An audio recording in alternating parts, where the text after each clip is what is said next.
Dobro jutro. Good morning. We're asking you to please take your seats. We're about to go into the next section. I'm going to try that one more time. Dobro jutro. How was my Serbian? Well done, well done. Good morning, everyone, and welcome again to EPC Talks. Yesterday, we had 3 speakers who helped us connect better with those both outside the church and inside our church. Today, we are privileged to have 3 more speakers whose mandate is to inspire. Inspire. That's our main theme today. I don't know about you, but I'm really looking forward to it. Once again, maybe you weren't here yesterday. This is how things are going to work. We're going to have the speaker who is going to deliver a talk. After the talk, you will have a chance to participate by taking part in a short discussion with the people around you. After that, time permitting, we will have some time for questions and answers that you can ask the speaker. We want to thank you for your participation. It really does add to the flavor of this council. We are asking that if you do get the microphone, that you are brief and home in on the question. We want to give an opportunity for everyone to be able to participate. We love the way that you stretch the subject matter by your involvement. So, are you ready to be inspired? I don't think they heard you. I'm not convinced, no. Are you ready to be inspired? So, to kick things off, Anna, who's our first speaker? Well, she is originally from Estonia, but now she lives and works at Newbold College. She heads up the English Language Center, and she also teaches subjects related to her passion, which is communication. By the way, she's also my boss. She is an incredibly talented and creative artist. She is a teacher, lecturer, and worship leader. She finds new ideas and fresh perspectives on seeing God exciting and recognizing Him in diverse artistic expression. This morning, she will help answer the question to inspire adventures or condition convictions.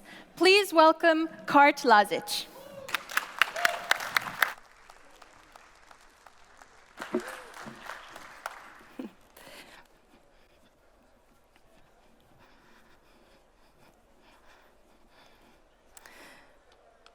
Good morning.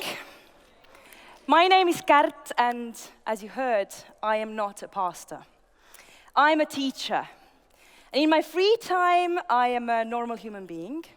And sometimes, during weekends, I am a worship leader. My official job description has somehow, throughout the years, even though locations have changed, always included the label teacher. What does that mean? Well, technically it means that every day I get to stand in front of a group of people and do things with them, to them, and in their lives. Technically, it means that there are times when people entrust their minds into my care. They come together and they choose to allow me to shape the space and the time in which something changes in the way that they think, in the way that they make sense of this world, in the way that they relate to other people around them. This role comes with a pile of rights. I get to choose some things for them. I get to put together the module outline. I get to choose the topics to be covered. I get to fine-tune the order of themes that needs to be addressed. I get to pick the preferred emphasis. I get to decide on the most suitable methods for the class. In that space, if I do things right, I become the expert. And I get to define, explain, and require things. I get to set the conditions for passing the class, and I get to grade my students. I even get to shape and implement the rule book that ultimately defines whether someone stays in my class or has to leave. This is amazing. I think I was born to be a teacher. I don't recall this story myself, but I have heard my parents tell the story of me trying to teach my younger sister how to read the letters, because I picked it up quite fast. And we were allegedly still very small children when I was attempting that. I have been reported to have been very passionate and very persistent about my didactic role. My sister has been reported to have been significantly less passionate and rather wonderfully assertive in claiming what she wanted or didn't want. She has been reported to have picked up one of the wooden cubes with letters painted on each of the sides to determinedly hurl it at my head. And she is also reported to have had an amazing aim since birth. I figure there might be a medical reason why I can't recall that scene myself. But despite the occasional tough crowd, I have always enjoyed shaping minds. I get excited about ideas being passed back and forth and explored from different angles, being chewed over, challenged, and ultimately made one's own. And I go to work for these moments that are rare but all the more precious when I detect a change in the students' thinking. The moment when I can see it in their eyes that something that had been floating around suddenly clicked into a place and established a new order of how to make sense of life. That moment makes a difference. And any one of you who has ever been a teacher knows what that means. My job also comes with a huge responsibility. You see, people entrust their minds into my care. And I get to shape the space and the time in which something happens in the way that they think. And in that space, I become the expert. And I have the responsibility not to abuse that position. I have the duty to care well for that space. And I have the duty to care well for the needs of my students. I have the duty to provide for each of them. And I have the duty to consider each of them when I am executing my rights of choice, decision, emphasis, and method. From my own experience as a student, I can recall some teachers who went the extra mile to care for us. And I am sure that many of us can recall stories, one more fascinating than the other, of teachers who failed at their assumed mission. I think of a history teacher who turned the infinitely fascinating story of centuries of clashing desires and intertwined destinies into a dry list of dates, names, locations, and numbers. My friends have told me about a literature teacher whose vision for a discussion of crime and punishment excluded any actual discussion of the wonderful story of sin and redemption, just to be replaced by a test demanding that the students, in detail, provide a description of the dream with a horse that Raskolnikov had. In my university years, I had to endure a course with a philosophy lecturer of all the possible subjects, whose sole goal was to train us into memorizing his lecture notes with as great a precision as possible, and then, at the exam, reproducing the same text, word by word, for the grade. I can also recall my high school literature teacher who changed my life as she pulled history, philosophy, arts, religion, and literature onto the same blackboard to reveal the colorful current of human attempts at making sense of who we are and what we are doing here.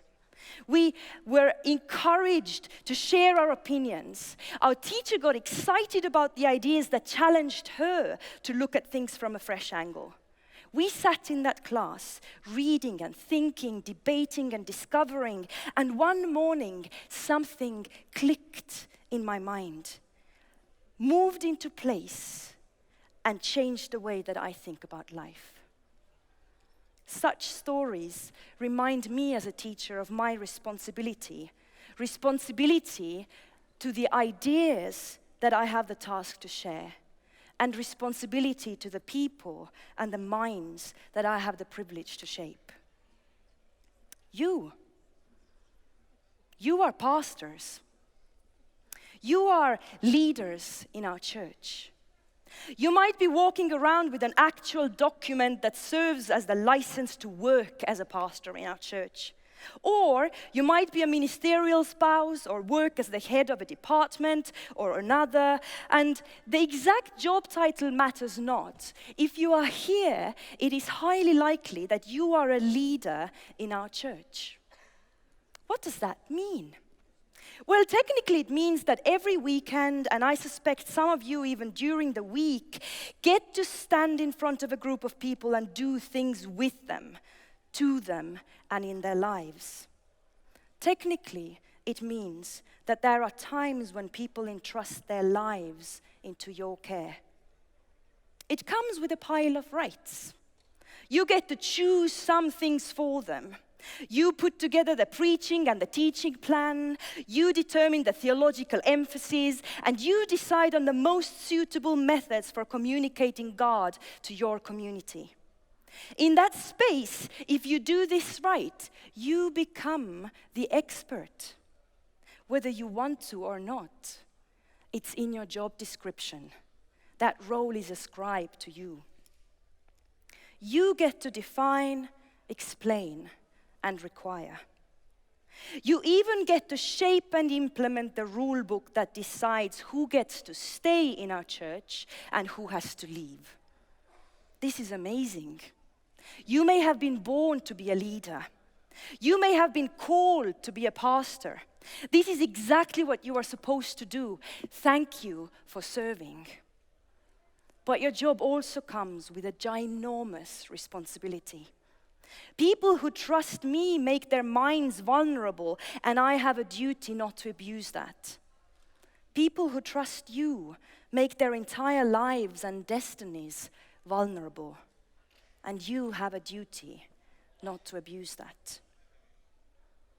Paul was a leader, and a man was he dedicated. No wonder Paul had such a burning desire for mission, Elder Wilson said a couple of evenings ago.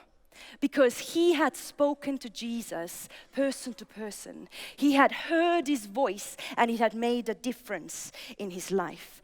Thank Paul for serving. And yet, Saul was a leader. And man, was he dedicated. He was driven and passionate, and he dedicated his life to the cause of God, only to hear that Jesus that later inspired him to live a different life come up to him and say these words: "Why are you persecuting me?" It wasn't a nice talk of, "Hi, Paul, here I am. Let's have a loving relationship." The thing that God had to say to Saul was, "Why are you persecuting me?" Dr. Duda mentioned the fact that Saul was disconnected from others. And in my opinion, also from the one he was so sure that he was serving. I think that his disconnect from God was of a specific kind. I don't think it had anything to do with lack of knowledge or anything to do with lack of training. It had to do with the vision that he had of God. His problem lay in the way that he knew or imagined God to be. His God was too small. His God would never look like Jesus or do the things he did or say the things he did or establish a church such as that or be associated with the social circles Jesus was hanging out with. Upon closer examination, one would determine that his God looked way too much like Paul himself. It was an image based on what he knew about God. What's wrong with that, one might ask? That is all we know. There's nothing wrong with that. We all understand God through what our experience with Him is, through how He has revealed Himself to be to us personally, through how we experience Him speaking to us in a meaningful way, through the avenues that work for us, through the methods that make a difference in our lives, through the emphasis that change the way that we think, through the bits that are relevant to my personality, to my experience, to my culture and my understanding. We are shaped by that as leaders, preachers, teachers, and that's normal. That's how it's supposed to be. However, Saul's problem was somewhere else. You see, if our image remains limited to that image, we get, why are you persecuting me? If as a leader I dictate the right answers based on what works for me, we get, why are you persecuting me? If as a leader my sermons and my Bible classes become spaces in which I force other people's stories into the mold of my story with God, why are you persecuting me?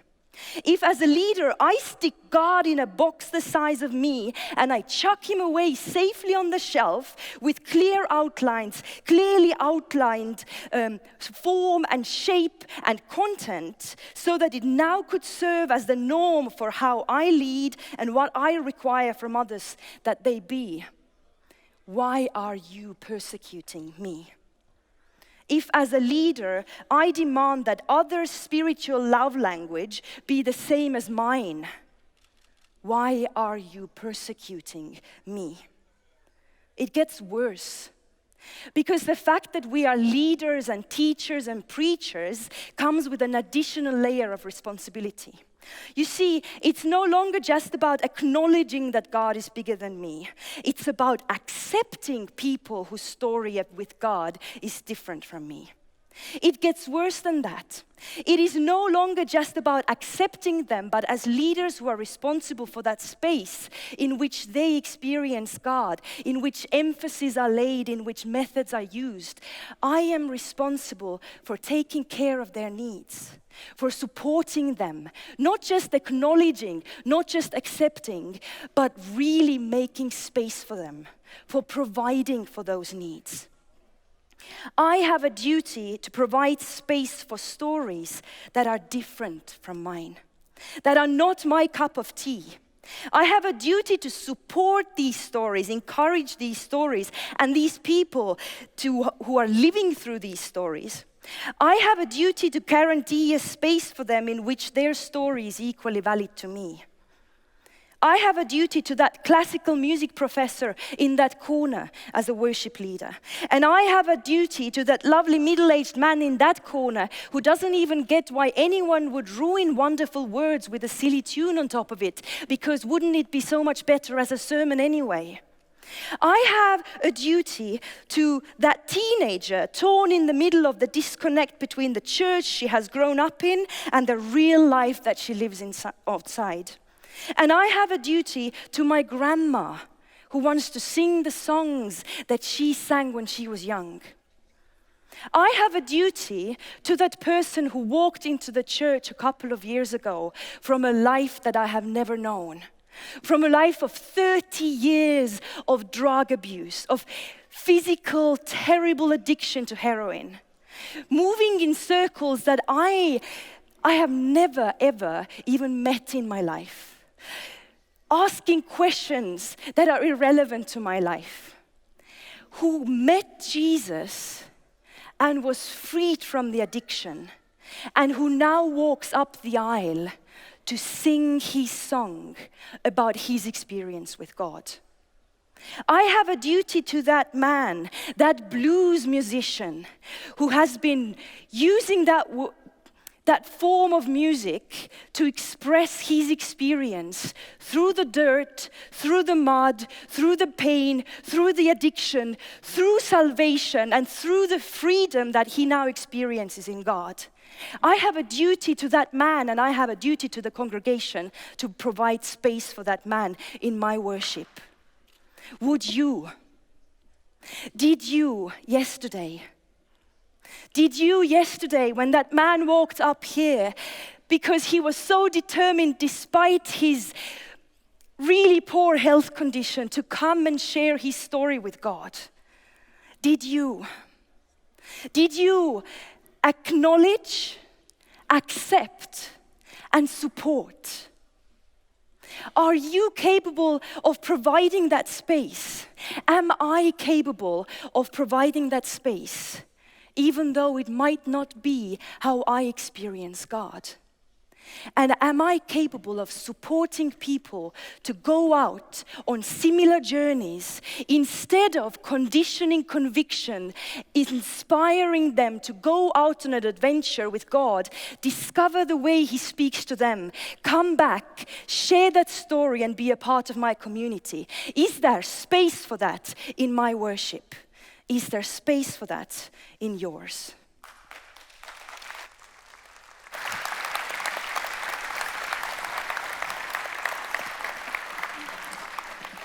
Kärt, thank you so much for that inspiring message. This is your chance now to engage with the ideas that Kärt has shared. Now, Kärt requested a special discussion question for you to discuss, which will be projected behind us. Because time is running a little bit short, we will only give you 2 minutes to discuss. Please start now.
If we could come together, I know that you have lots of burning questions. Even our online community has been responding to your talk, which has been pretty exciting. So I'm looking for those who have questions.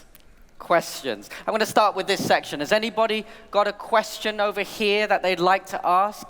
I am willing to do a He-Man throw over to you. Anybody with questions over here? Okay, I'm not seeing any hands. Any questions over here then? Oh, I see a hand right up there. So I'm going to need all of you to help me out.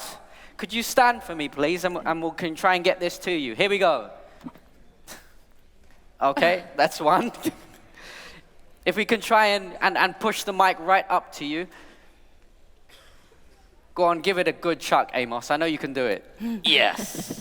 Well done. Oh, this is good teamwork. Well done. Yes, we got there. Well done. All right. What's your question? Yep. Yeah, my question is, I was really inspired by your presentation about space for people. What I feel challenged with is this. How do you make space for people who are different to come into your congregation and for the congregation to accept them because they're different, and also for those people who are different to also feel accepted in an environment which is different to what they're used to as well? Yes. Thank you for that question. That is the clash between the wonderful theory that everyone supports and the actual reality that is very different from what we would hope it to be. I'm a teacher, so my answer to that question would be education. I think that as a church, when we come together, there are so many times when we think that the only person who shapes that space is the pastor or the worship leader or the elder or anyone who has a title. But the reality is that when we're sitting here together, then I can do certain things and Anna can do certain things, but you are all creating that space for each other. You just created that space by asking that question. And I think this is something that our lay members also need to understand, that it is not about a thing that church is not something that someone else creates for them, but they are the church. We are the temple of God. We are the living temple of God that is supposed to stand for a certain principle. And I am so glad that Gifford actually outlined the same principle this morning. Now the question is, how do we manage to create a space in which our congregations understand that this is the space we all need to provide for each other? I think it does start with what Giselle was saying yesterday, with authenticity that comes with vulnerability, that comes with pain. So it's a super sensitive issue. But if we don't do it, what on earth are we doing it in the first place? Okay, thank you very much. We have a very short time for maybe one more question. Does anybody have a question? Can we get the mic to be thrown back this way? There's a gentleman over here. Give it a good chuck. Fantastic. There's a hand at the back, though. Where?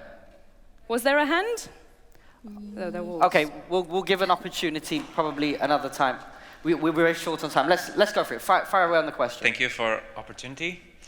I wanted to ask a question about worship experience. When the worship experience is so different, what I feel appropriate for myself, but when I see people are doing that, leading that worship, do that from their hearts. It's with all their best what they can do, but it's so different from mine experience, and sometimes I feel, as you said, in that worship experience, I feel like I'm being persecuted. Maybe I'm overestimating a bit, but some kind of dissatisfaction. How should I be and stand in that experience when I see others doing from their hearts, but I feel as being persecuted? Thank you for your question. I think this is you're pointing at the very reason why this is a complicated and passionate issue.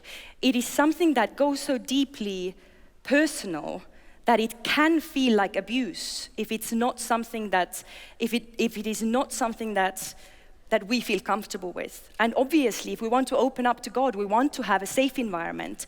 And we do, as worship leaders and pastors, need to not break people, right? I would say that there are times when I myself have had the chance to do exactly what you say, to learn about God through other people's expression of their experience with God as someone who is bigger than me.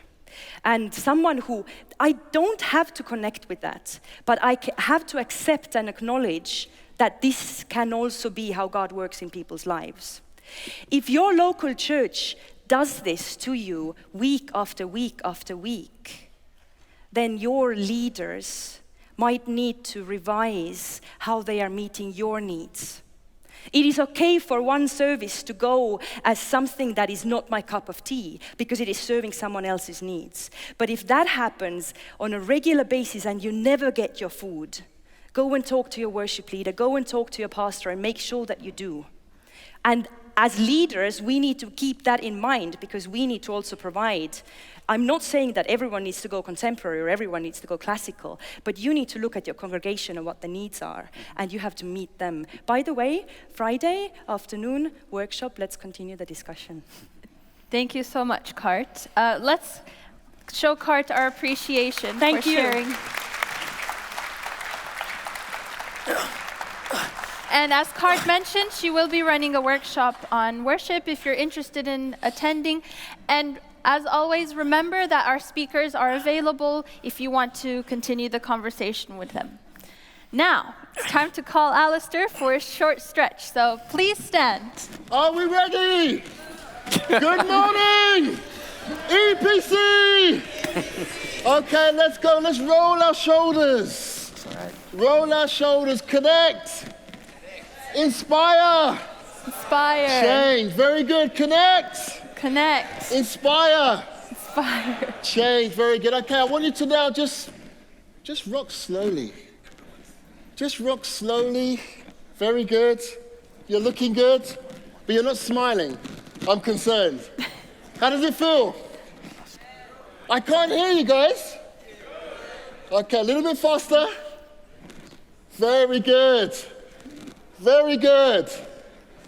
EPC! EPC! EPC! EPC! Okay, and then march it out.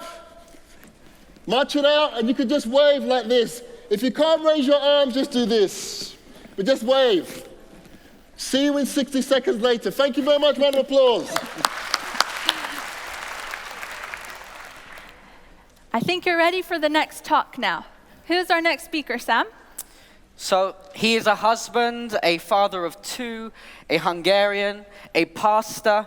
He has a doctorate in pastoral psychology, a marriage couple therapist, and the list really does go on. Our next speaker is passionate about working with couples, looking into the dynamics of marriage at different stages. He's committed to empowering relationships. Today, he'll be dealing with some tough questions, looking at marital integrity in a culture of infidelity. Please welcome Gabor Mihalec. Thank you.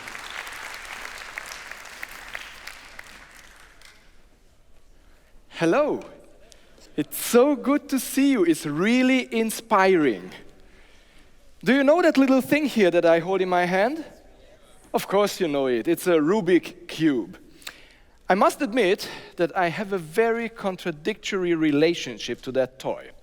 Since I was born, I know it, but I don't know how to relate to it. From one side, I'm really proud of it. Did you know that it is a Hungarian invention? Yes? Ernő Rubik is a Hungarian architect who invented the Rubik Cube in 1974. And I can tell you, 1974 is a really good year. Is there somebody who can connect to that? Yes, I feel already connected to you. On the other side, I really hate it because I could never solve it. No matter how hard I tried it, I could never solve the Rubik Cube.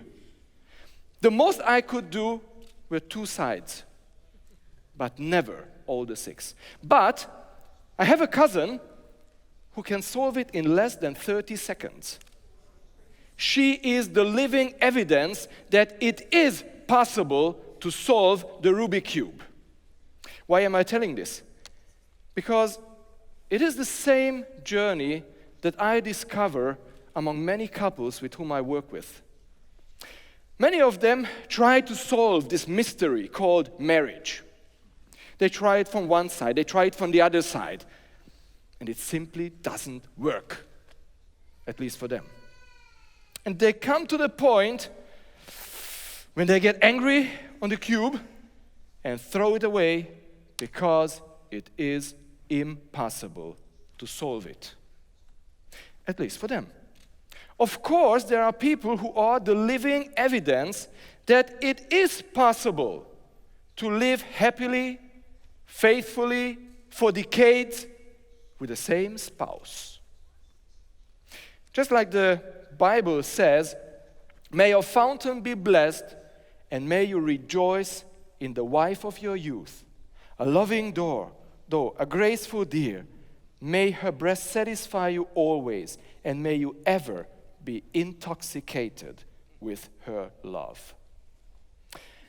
After listening to nearly 100 stories about infidelity in my couple therapy office, I came to the conclusion that there is a pattern how it comes to that point when you suddenly wake up in the bed of someone else. There is a pattern. And always when I hear a new story, I almost have a checklist, and I am checking. Okay, phase 1, phase 2 completed. When we come to phase 3, and it always goes on and on and on.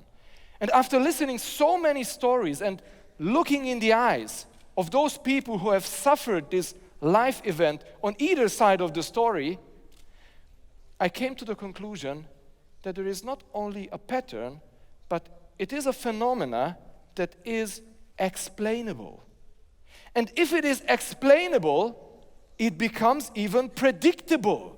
There are signs. If you see these signs in a relationship, you can predict that infidelity will somewhere, somehow, sometime happen. And if it is explainable and predictable, then I am sure that it is also preventable. So what I would like to do in the following minutes is to share some steps with you how to prevent infidelity in your marriage at a stage when it doesn't even come to your mind. What can you do to prevent infidelity? I'm sure all of you have this book already, where I describe 7 of the steps that I discovered with working with these couples. And today I would like to show 3 of these steps with you. And I'm very, very thankful for the division that it made it possible to translate this book into English and to share it with you. I think it is a big thing. There is also a chapter especially for pastors, because it breaks every time my heart when I hear that pastors cross boundaries that they never should cross. So let us see 3 of the steps. What can you do in your own marriage to prevent infidelity at a stage when it doesn't even come to your mind? Step number 1, define your relationship. Who are you for each other? What are you expecting from each other? What are the rules of the game that you are playing with each other? There is a couple in their 50s sitting in front of me in the office, and I have a very strange feeling while I'm listening to them. They have different surnames. This can mean anything. We didn't specify the nature of their relationship as they introduced themselves. And at one point of our conversation, I have the feeling that they are very committed to each other. They deeply love each other. They are really a married couple. And in the other second, I have a mixed feeling, as if they have met only on the street before they came into my office. So suddenly, I looked at them and asked the question, tell me, who are you to each other? The room became very silent. She looked at him with this face expression, you are the man, do something. He looked back, relationship, marriage, you know, this is for women, you do something. She looked back, I get angry if you don't do something. Suddenly, he started to search for the words and said, I don't really know how to express, we actually live in an undefined relationship. And this was the very best definition that he could give to their relationship. They never thought about it, who they are to each other. What can they expect from each other? What are the game rules in their relationship? And I think every one of us will come to a life stage where you need to define your relationship. This moment came very early into my life, in my marriage. I was married for 2 months with the most beautiful woman on earth. And I was looking for something in my wallet, and suddenly, in a hidden compartment of my wallet, I found a condom. You know, just for the case.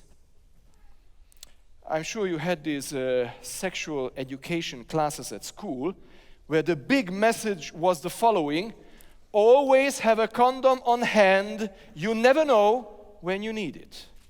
I was an obedient student. I did it. I have put this condom in my wallet just for the case, and now I am standing there on that Wednesday afternoon with the condom in my hand and the dilemma in my mind, what to do with this condom. Should I put it back?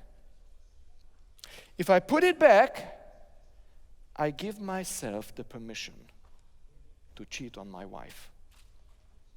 I accept the fact that I am not in control of the situation, whom I let come close to me and whom not.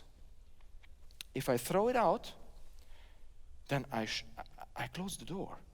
There's so many beautiful women on earth. I mean, 4 billion women on earth. And with that simple act to throw the condom away, I say no to every of them, except one. Can you imagine how hard the decision was at the age of 20, married for 2 months? I need to admit, I wasn't there to tell this to my wife. I was waiting for 18 years to tell her. But on that Wednesday afternoon, I threw the condom out of my wallet. First, I didn't dare to formulate for myself, I am married. And that means that I will have no sexual relationship with any other woman during my whole life than with my wife. But after a while, I started to formulate this sentence in my mind. A few months later, there was the first time as I stood in front of the mirror and I said it to myself. I am married. And that means that I will not share my sexual intimacy with any other woman than with my wife for the rest of my life. And suddenly, it gave me a new identity. I suddenly knew who I am in this relationship. And what does this relationship mean to me? So point number 1, define your relationship. Who are you to each other? And what are you expecting from each other? It really dawned on me on that day what it means to take responsibility for my wife and for our relationship. And on that day, I closed the door in front of others and narrowed my interest only to my wife. Number 2, mark and protect the boundaries of your relationship. Border protection is a very hot issue nowadays in Europe. I promise I will not talk about those kinds of borders, but the borders and boundaries of your marriage. Because if you get married, if I meet you, then a new form of life will get created. We. And this new form of life, of companionship, has its boundaries. And you need to protect these boundaries very intentionally. It's all about the radar. When you are single, then your radar is calibrated on a wide spectrum. You catch the signals of everyone who could be of interest to you. But then you meet one person who grasps your attention. Maybe she's the one. Maybe he's the one you are looking for. And the next stage is that you narrow your perception to that person only. But there's so many others, isn't it? What about those? Maybe you have already a list. Who could be the next ones whom you can try if there could be the right one? You don't delete them first, but you put them into the passive part of your memory. You put them into brackets. Then you come to a point when you get convinced. Yes, she's the one with whom I want to share my whole life. We call this stage wedding, marriage, and you narrow your perception. Your radar is calibrated from now on only to the signals of that person and nobody else, and you do something dramatic. You delete all the other names. that you have put in the passive part of your memory. You narrow your interest only to that one person. What does boundary protection mean when you are a pastor? There are many different ways. I intentionally avoid being alone with a woman in the church building. If there is someone else around, their presence injects restraints into the situation and also gives the woman and me the sense of security. I avoid situations where I would need to travel alone with a woman in my car. I could tell you stories about the role of the car of the man in infidelity. I don't want to bother you with this. When I meet or greet a woman, I try to avoid physical contact. There are situations when you come down from the pulpit, "Oh, Pastor, this was such a wonderful message." I'm so happy that God spoke to you. I'm the one in control. I am controlling the space between us. Of course, it's a different thing when somebody comes who could be my mother or my grandmother and she needs that hug. Okay. And of course, it's a different thing when it is a lady who is a good friend of my wife and me. That's a different thing.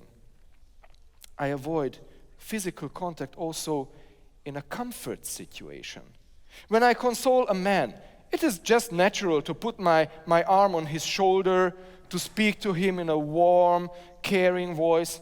But if I console a woman, I need to rely solely on verbal condolation. It is also important for me to make it clear to everyone that I have a happy and loving relationship with my wife. We hold hands in church and we show in appropriate ways that we love each other and that there is no space for a third person. Step number 3 that you can make is, let's make it 100%. What are the accomplishments in your life that you are proud of the most? Maybe something in sports, your education, your career. Did this success came by itself, or you had to do something for it? Well, let me ask it in a different way. Do you know a bank where you put in 60% and withdraw 100%? So why do you think that this would work with your marriage? It won't work. You need to put in your very best in order to achieve the very best results. I say it in a different way so everybody can understand it. My message is this: you can't take half-heartedly something that you expect to be the big thing of your life. You can't shoot a goal from the bench. You need to go on the field. To take the risk to be injured, you need to sweat, to cooperate. You need to kick the ball in a way that in that very second, your whole energy concentrates in that square centimeter that touches the ball. You can't be a spectator in your own life. Put in 100%. So these are the 3 stages that you can do even today. Define your relationship, mark and protect the boundaries, and let's make it 100%. How about if we inspire ourselves at the end of this presentation in a way that we make a loyalty resolution? I ask you to read this aloud with me together, just to have a sense how it feels to say out, to speak out these words loudly. I am married, which means that I have narrowed my perception of intimacy to accept only the signals and responses of one person. I want to be a good spouse for that person and that person only. I have intentionally chosen her, him, and don't want to spend the rest of my life looking for closeness and intimacy in the company of others. I have no desire or intention to squander the gift of my sexuality on anyone else. I will resolutely protect our relationship against all intruders, taking special care to guide its boundaries in all circumstances. I will take responsibility for my words and actions. I will avoid ambiguous language that may encourage flirtation of any kind. and will make it clear to all that I love my spouse and that I am not available for a relationship with anyone else. Thank you so much, and God bless you on your journey in your relationship, in your marriage. Thank you. Thank you very much, Gabor, for that very bold presentation.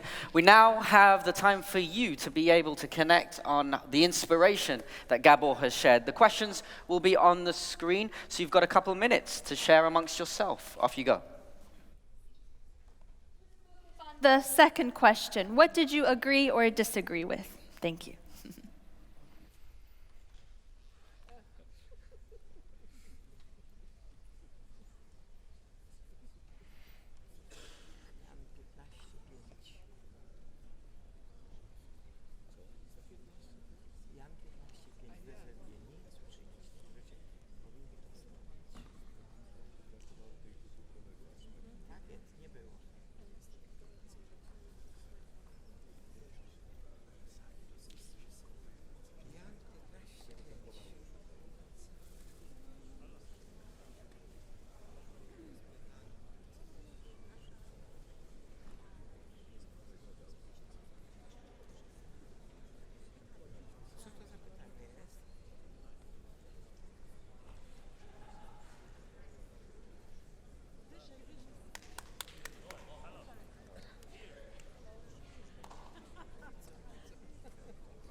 Thank you so much for your participation. Now, I know that there are some people who are very eager to ask their questions to Gabor. So please raise your hand if you have a question. Yes, over here. If you can please stand, I'm going to try to throw the mic without hitting that mic stand over there. Oh, Oops. not bad. Other way. Yeah. Thank you so much for your presentation. I enjoy very much, and I agree. But I would like to add what Jesus said, without me, you will do nothing. We can have very clear understanding, all the mechanical things, what we have to do it, but we don't have power. Only with Christ. Thank you so much. What is your question, please? No, I want to say that I will totally add agree it with you. some spiritual Okay, things. all right. Okay? Thank you. Are there... The question is, Gabor is agree with me. Absolutely. Thank you. Thank you very much. Over there. Yes, we have a question. If you could please stand, and we'll pass the mic over to you. Thank you very much. I totally agree with you that infidelity is a huge problem nowadays, especially in couples who neglect their sexual relationship. And very often the reason is not any illness. So how to overcome this kind of situation? I think first of all we need to understand that we are responsible for our own sexuality. And we need to take this responsibility. Often I meet couples whom I ask, when was the last time you made love to each other? Just 2 weeks ago I heard the answer, 20 or 21 years, I'm not sure. What have you done for 21 years? You need to take responsibility for your own sexuality. That means you cannot wait always on the other, that they will change, that they will do something.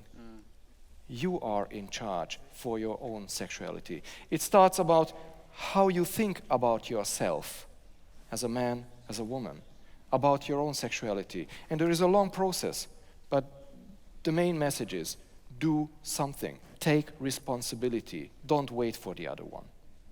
Thank you so much. Are there any other questions? Let's get some questions from that side of the room if there's anyone. Perhaps from the middle? Yes, we have one right here. If you could please stand, and he'll throw the mic to you. Oops. It's not bad.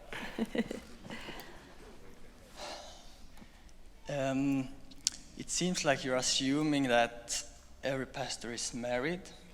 What is your best advice to single pastors? How much time do we have? It's a very, very good question. And I think we should go much, much, much deeper into these life situations. I think the first step is the same. Be responsible for the person who you are. Be responsible for your own sexuality. And of course, there are things that you live out in a different way, or you don't live out in the way like a married person lives out, but to be in touch with yourself, to be clear what are your desires, what are your values, who are you as a sexual being. I think this is a very important step. And of course, it is not a status for a lifetime, I hope so. So keep searching, keep looking, and get married. Thank you so much. I think we have time. I think we have time just for one more question, if we can keep it short. So are there any hands anywhere? Maybe nobody has any short questions.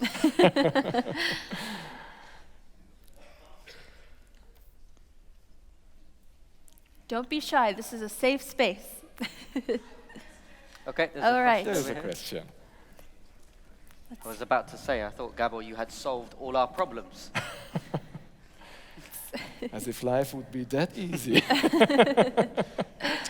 Hi. From me also, thanks for your presentation. Do you have any special tips on us that are female pastors?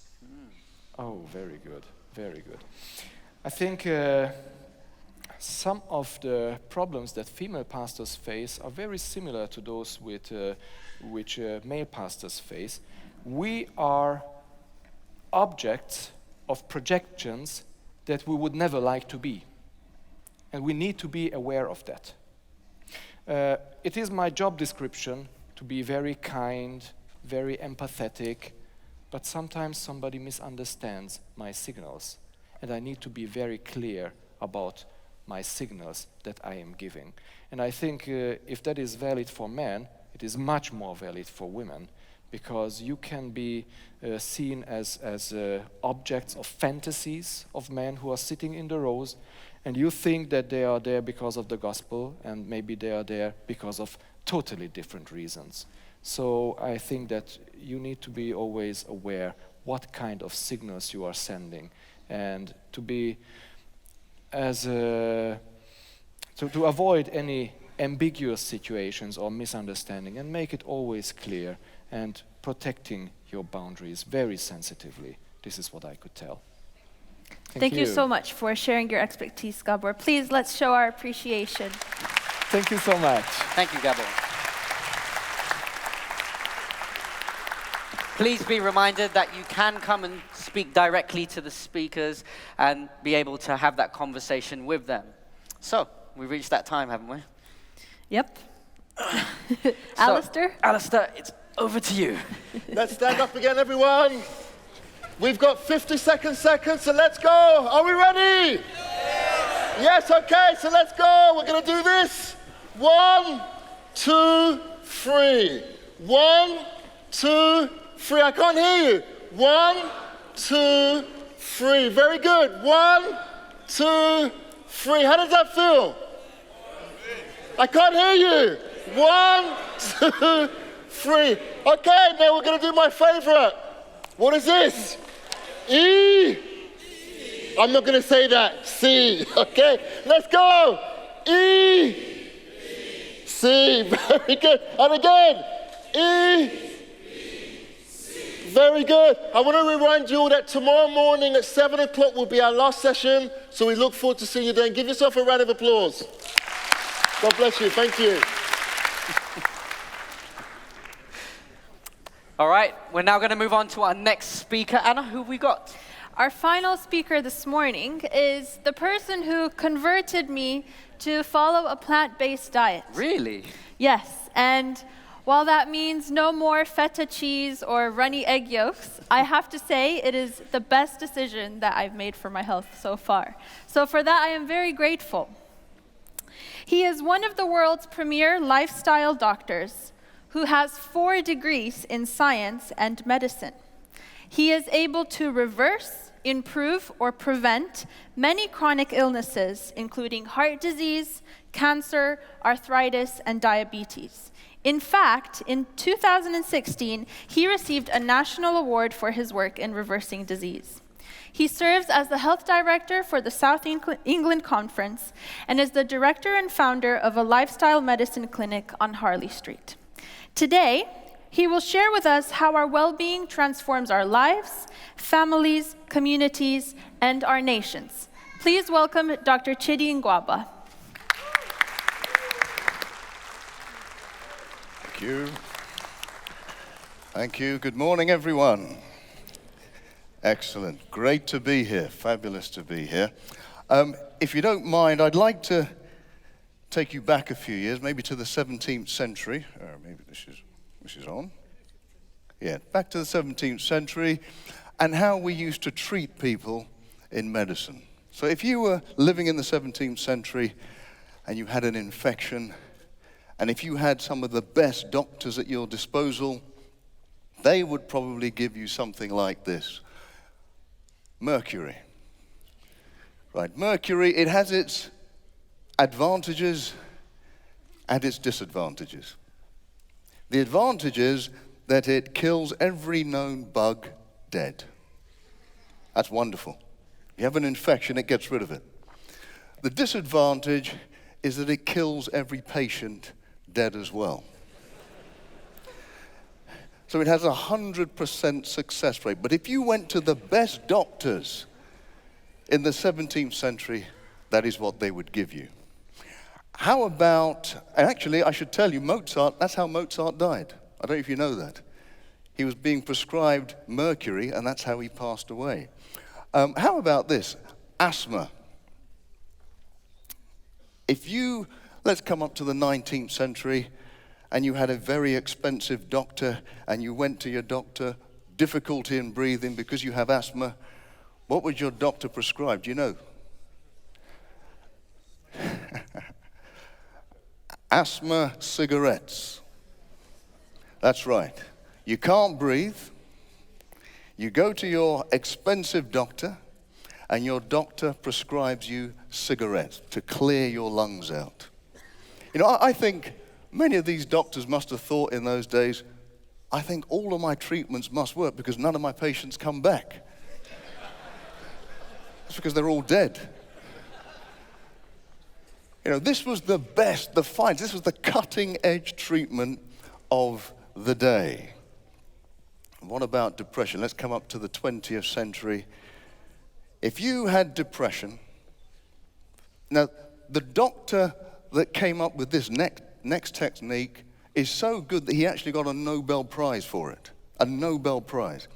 If you had depression, they came up with this wonderful idea of a frontal lobotomy. That means putting a needle into your brain and bisecting some of your nerves that deal with higher functioning. So they bisect that. You spend the rest of your life a bit like a zombie, but maybe you don't have depression. This is the best medical treatment that was available at the time. Award-winning doctors, right? But then there was this woman round about the same time in the 19th century who was saying something different about health. She was saying that pure air, sunlight, temperance, rest, exercise, proper diet, use of water, and trust in the divine power, these are true remedies. This is, of course, Ellen White. I just wanted to tell you about the expert doctors because during the time when Ellen White was speaking and writing, those were the trusted ideals for medicine. Now, I have to confess, I have a an interesting relationship with Ellen White. You see, I was raised in a church where anytime you hear the word Ellen White, it was when somebody was telling you not to do something. You know, you can't do this because Ellen White said. So when you're growing up as a kid and you hear this, you think, you know, the last thing I want to do is read anything about Ellen White. I don't want to hear about this one. She seems really miserable. Well, I remember my mother said, well, look, before you give up on her, why don't you actually read something that she wrote? And I got this book. It was called Ministry of Healing. And I read it and I thought, you know what? This ain't too bad. This woman is talking about love and compassion and healing and forgiveness. Maybe it's not the same woman that's being preached from the front of the church. There's a lesson for all of us. How about what's going on today? Today, we have something that we call lifestyle medicine. I practice lifestyle medicine. What does that mean? That just means that we get to the root cause of the problem and we help people to reverse disease. That could mean reversing diabetes, blood pressure, heart disease, all sorts of things. But actually, the world is picking this up. This is what the World Health Organization's action plan is for the future. The biggest problem in the world of health is what they call non-communicable diseases, lifestyle diseases. It's the biggest. I mean, the amount of money we spend on this each year is absolutely astronomical. And there are even leaders now who are adopting this. Bill Clinton himself, you may remember when he was president, he used to have several heart attacks. He changed his diet completely to a plant-based diet because some lifestyle doctors told him to do so. But actually, when you go back to the father of medicine, we said, let food be medicine and let medicine be your food. That was the beginning of what we call medicine today. I believe every single area in the Trans-European Division has people who are concerned about their health. There is no question about that. Often we hear, you know, the TD is a difficult place to evangelize to because, you know, they're very wealthy, or they're very skeptical about religion. Well, I can say, it doesn't matter how wealthy you are. Wherever you go in the world, people are concerned about their health. They are, in fact, some of the wealthiest places of the world have the biggest lifestyle diseases. We know that too. So what are we going to do about it? What can we do? How can we inspire people to get healthy? I think it's very similar to what Ellen White said about ministry and the mission, using Christ's method alone. You know, Christ's method alone will give true success in reaching the people. The Savior mingled with men as one who desired their good. He showed his sympathy for them, ministered to their needs, won their confidence, then bade them follow me. I think we can do something similar with the health message. In fact, we have some wonderful programs in our church right now. I'm sure many of you have tried and run some of these programs. Amen. There's a couple of amens out there. And they are wonderful, and they're very well put together. I would say, though, in my experience, sometimes when we are promoting these programs, they're probably more suited to people who have at least a small understanding of Christianity and are not too put off by it. I've come across some people who would say, oh, this New Start program, that T, trusting God, oh, you know what, I don't want anything to do with it. There are people, and we heard yesterday about why people want to stay away from church. There are people who will be sick and see that you may be wanting to talk to them about religion, and they'll say, no, I'd rather stay sick. That happens. That happens. So how do we reach these people? Well, I like to take it even a step lower. I love these programs and I think they should be encouraged, but I like to take it a little step lower. And I call it the Life Colors program. This Life Colors program really deals with the 9 big lifestyle diseases. These are the things that are really killing people. These are the things that people are really worried about in the community. And what we do, we say, look, whatever your issue may be, perhaps we will put you on a program. We can run it in a small group, put you on a program Over 7 weeks, once a week, we come together as a little group and we encourage each other and inspire each other to overcome a particular disease. Maybe you do a purple pathway, diabetes, how to reverse type 2 diabetes. Over 7 weeks, you're in a little group studying, encouraging each other together. At the end of that group meeting, you can then start to say, well, you know what? You've improved in your health. That's wonderful. But, you know, for most diet and lifestyle changes, when you go away, when you separate, you get that inkling that you want to go back to your old lifestyle. How about getting some victory over the desires that cause you to eat the way you do and all of that? Well, one way you can do that is deal with some of the emotions that underpin our health. Things like stress and guilt and shame and lack of forgiveness. All of those things underpin a lot of the ways that we live our lives. And they actually feed into how we feed ourselves. So we call that the emotional program. You can go on to another program called the emotional program. At the end of that, if you've been convinced by it, you may ask yourself, well, how do I actually learn how to love people? How do I actually learn how to forgive people? Well, you can start a new group. And that new group, that new study can be about, really, Jesus Christ. It has to be. It has to be. But if I mention Jesus Christ right at the beginning, they might have said, look, I don't want a Bible study, I just want to get healthy. So this program taps into really dealing with their immediate issue. The immediate issue is, I have high blood pressure, I have diabetes, I'm overweight. I want to do this course, it's 7 weeks. And we have to be prepared, by the way, that after that 7 weeks, many people will just say, okay, thank you very much and goodbye. I don't want to know anymore. I'm just healthy and I'm happy about that. Many of us, what we really want to do is guide people and get them into our church as quick as possible. That doesn't always happen. I always remember that Jesus healed loads of people, not all of them followed him. Some of them just got well and went their way. But I tell you what happens. When you help people and heal people, they will never forget you. Who knows where the Holy Spirit is going to take them for the rest of their lives? What we're just compassionately helping people where they are and offering them to stay with us on a further journey. And you find that many of them want to stay with us on that journey. Christ's method alone. That means that we are now mingling with people. They've seen how good we are for them. We've benefited them in their health. They then start to trust us. They spent those 7 weeks with us.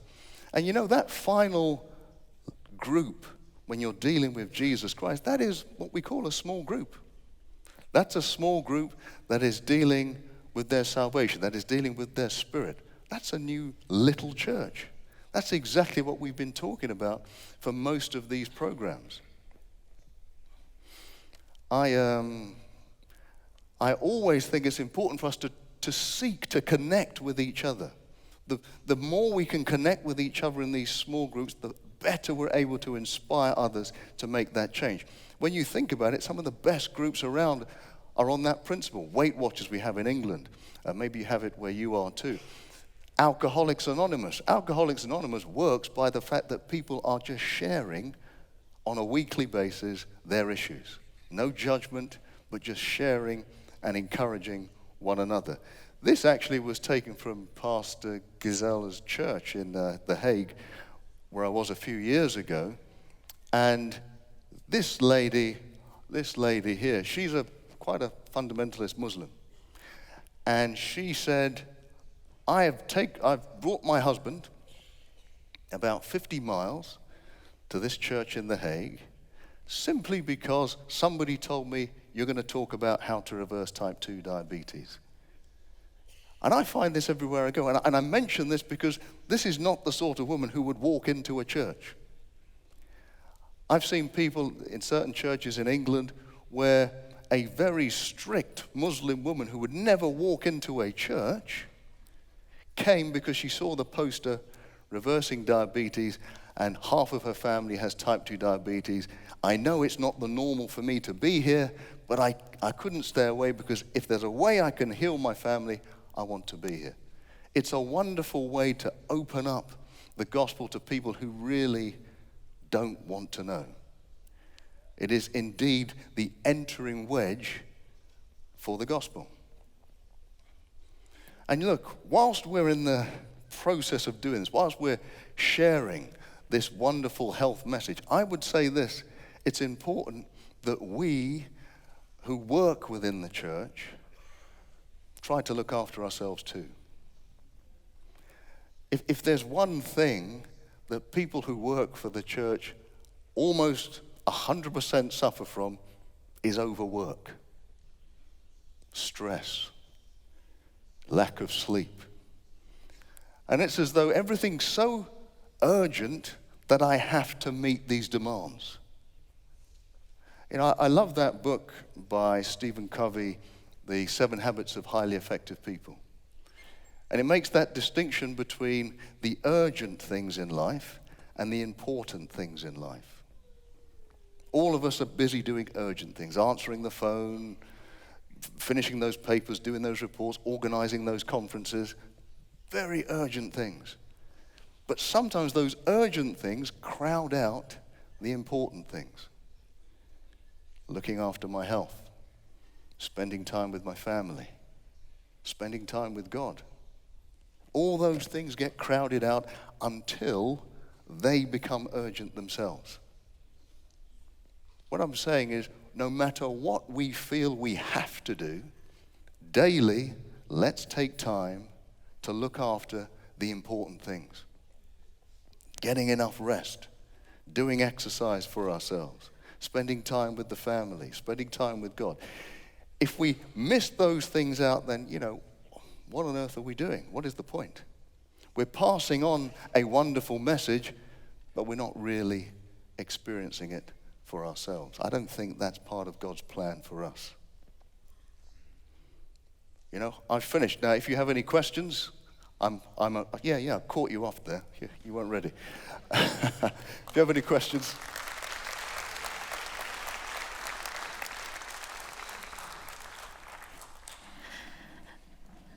Thank you so much, Dr. Chidi. You did catch us off. Well, before we get to the questions, we'd like for you to participate together. So the discussion question we'd like for you to discuss is, what has challenged you from what Dr. Chidi has shared? Let's discuss for 90 seconds so that we have plenty of time for the Q&A. Let's go. Off you go.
Yeah, totally fine.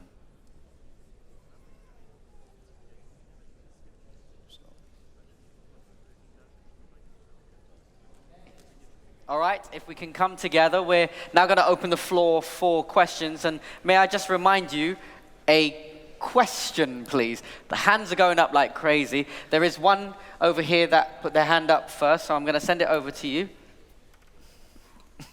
Good catch. Thank you. Dr. Chidi, I want to ask you a question. I read in one book, which is about Kellogg, and they say that the world, the secular world, is so amazed about the health message. Why do you think some Adventists are not passionate about the health message? Okay, that's a good question. In my experience, it usually works like this. Maybe sometime in the past, people who've grown up in the church, they've had these health speakers come round, and the health speaker talks about how everything you're eating is wrong. There is nothing that you do is right. If you don't become a vegan, you won't go to heaven. And then people start to say, look, I don't want this health message. Yeah, I don't want it. This is an unattractive health message. So when it's presented in that way, you can kind of understand why people have a reticence to the health message. The health message should be like the gospel. It should be positive. It should be life-giving. We should be encouraging. We should be inspirational. So it is our job to make that so, right? So it doesn't have to be a negative message for anyone in the future. But good question, thank you. Okay. So there are questions everywhere. I'm going to take one from this side, and then we'll come to a question over here. There we go. Okay, my question is regarding diet. And is it possible that your diet could be an addiction, meaning that you feel out of control in terms of change or doing something better? And if that is the case, how do we deal with it? Okay, these very good questions. Look, that is absolutely right. I mean, many of us, if you ever heard me speak about my own addictions with sugar, I have them myself. Many of us can get out of control with specific types of food. Often we call it comfort eating. And in that lies the answer. What are we trying to comfort? There is something deeper within us. It's not just about food. There is something deeper within us that we are trying to comfort, and it is usually unresolved issues, unresolved stresses. You haven't forgiven people. You haven't forgiven yourself. Guilt, shame. And that's why once you've done the health course and you've reversed your diabetes or blood pressure, that's why we encourage people to go on to the emotional phase. Because when you go on to the emotional phase, we look at the tools we can do to break that down so you don't have to go back. But yeah, just talking to people about food, that's not the whole answer. It's something much more deeper than that. Thank you. All right, there's a question over here. Oh, that was terrible. Wow. I'm a pastor, okay? Yeah. Okay, as an Adventist church, we organize conferences such as this, running from early morning, say even 9 o'clock in the morning until 9:30 in the evening. How would you comment? Okay. I think we get your point. I do think in conferences, and here we have break times. We have a decent amount of break times. Those of you who were with us in Romania for the lifestyle medicine comms we had back in April, you would have seen there were lots of gaps for people to just chill out, sleep, talk to each other. These things are important. Sometimes we want to pack it all in because we've hired this beautiful venue, but it's important for us to have rest as well, to have opportunity to talk to each other. I hope we get a lot of opportunity to talk to each other here. Okay, any other questions? I'm looking for a hand. I see a hand over there. Sorry, he came first.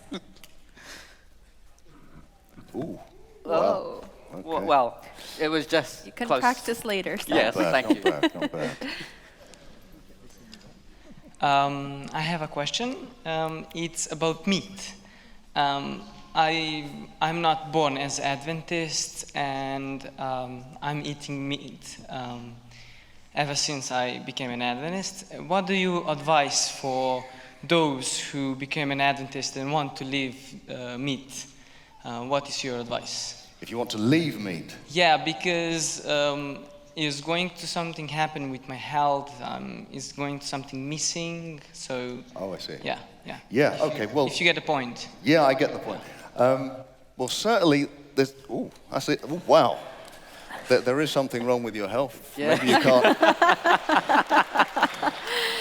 I'm not sure about that. Maybe a bit of practice. I don't know. But no, there is absolutely no detriment to your health by cutting out meat. There is this big myth about, in order to build up your muscles and get strong, you have to eat loads of meat and protein and all that. I always say to people, why don't you just look at the gorillas? Those gorillas, they're not eating slabs of protein, they're not drinking protein shakes. None of us would contend with one of those beasts. And their DNA is pretty much 99% the same as ours. You actually end up stronger. I don't know if any of you remember an athlete called Carl Lewis. Carl Lewis, one of the fastest men in the world back in the 1980s. He was a vegan. You look at certain National Football League players in America, the NFL, American football. Many of them are giving up meat now because they're finding that they can have the strength without all of the weight. So they can have strength, speed, just on a plant-based diet. I totally recommend it. Okay, all right. Do we have time? No, we don't. We're going to have to wrap up, I'm afraid. Remember that you can come and speak to the speakers directly afterwards and share more wisdom. I'm sure you have more to give. And so we're going to basically round up from here. Thank you very much, Dr. Chidi. Thank you, Dr. Chidi. Thank you.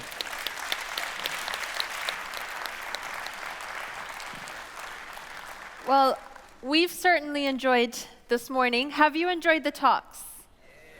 Did you feel inspired? Okay, we want to thank you for your participation. Please remember you can connect with the speakers. Tomorrow, we are here for 3 more engaging talks on the theme of change. So, that's it from us from now. We'll stay tuned for the resource spotlight that's just about to take place. We'll see you tomorrow.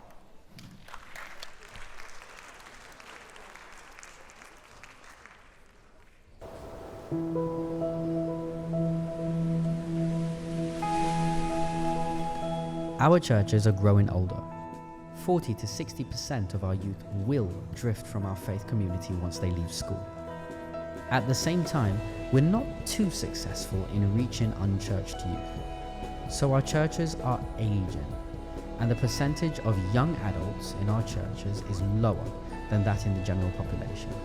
The main reasons why we are losing not just youth, but people of all ages are bad relationships and perceived hypocrisy.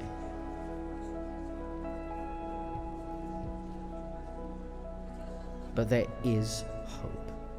The church can become the home of God's grace, His city of refuge that welcomes and attracts people.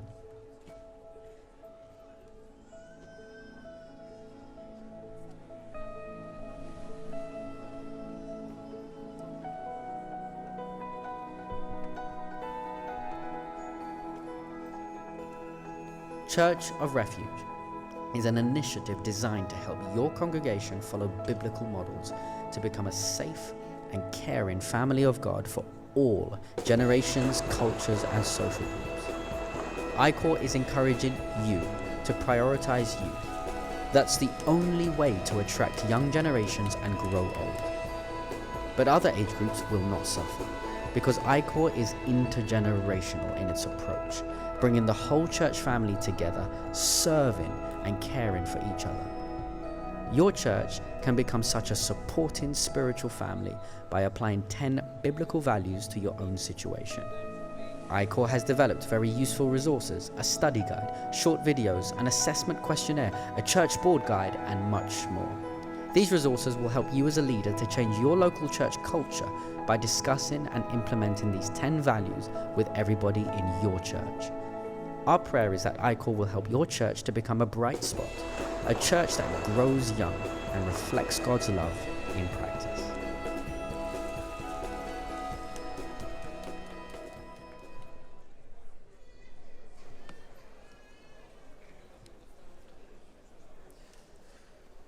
So you just saw the video about ICOR, and maybe you have some more questions about what is ICOR. So just a few more words about ICOR project. So as you can see also in presentation, what is ICOR? We have all heard excellent sermons, excellent presentations about being a church. What kind of church? And iCore is the best resource, one of the best resources produced by Adventists to address the problems that we have in our churches, like problem of lost coin, like why we are losing our people, why we are not attracting new people to the church. And although it is designed by youth department, iCore is not just for youth leaders. It's not primarily for them. It is for you, pastors, and for other local leaders, elders. And it is focused on local church. It is a resource that helps you to change the culture not only of leaders, but of everybody in the local church. And it is the most important for the youth. It is not only for the youth, but it's the most important for the youth because young people are the most sensitive to the problems that we have in our churches, like hypocrisy, conflicts in the church. If the church is not what it should be, the young people will be the first to leave the church and the last to join the church. So iCore has resources that helps all church to have this different culture, to be transformed from being a church to being a community, to be spiritual family for everybody. Also, as we heard, it is intergenerational. The church needs all generations. Everybody in the church is precious. And this program, this initiative, helps your church to become intergenerational, to have intergenerational relationships, intergenerational worship, intergenerational ministry. And maybe just to say, the church, the iCore, it's not a program. iCore will not bring to your church what you should do, but it's a new way of thinking. It helps you to develop, to rethink church, and to think about what kind of church we are and what kind of church we can become. So this is more about values, more about way of thinking that then you can apply to your local church situation.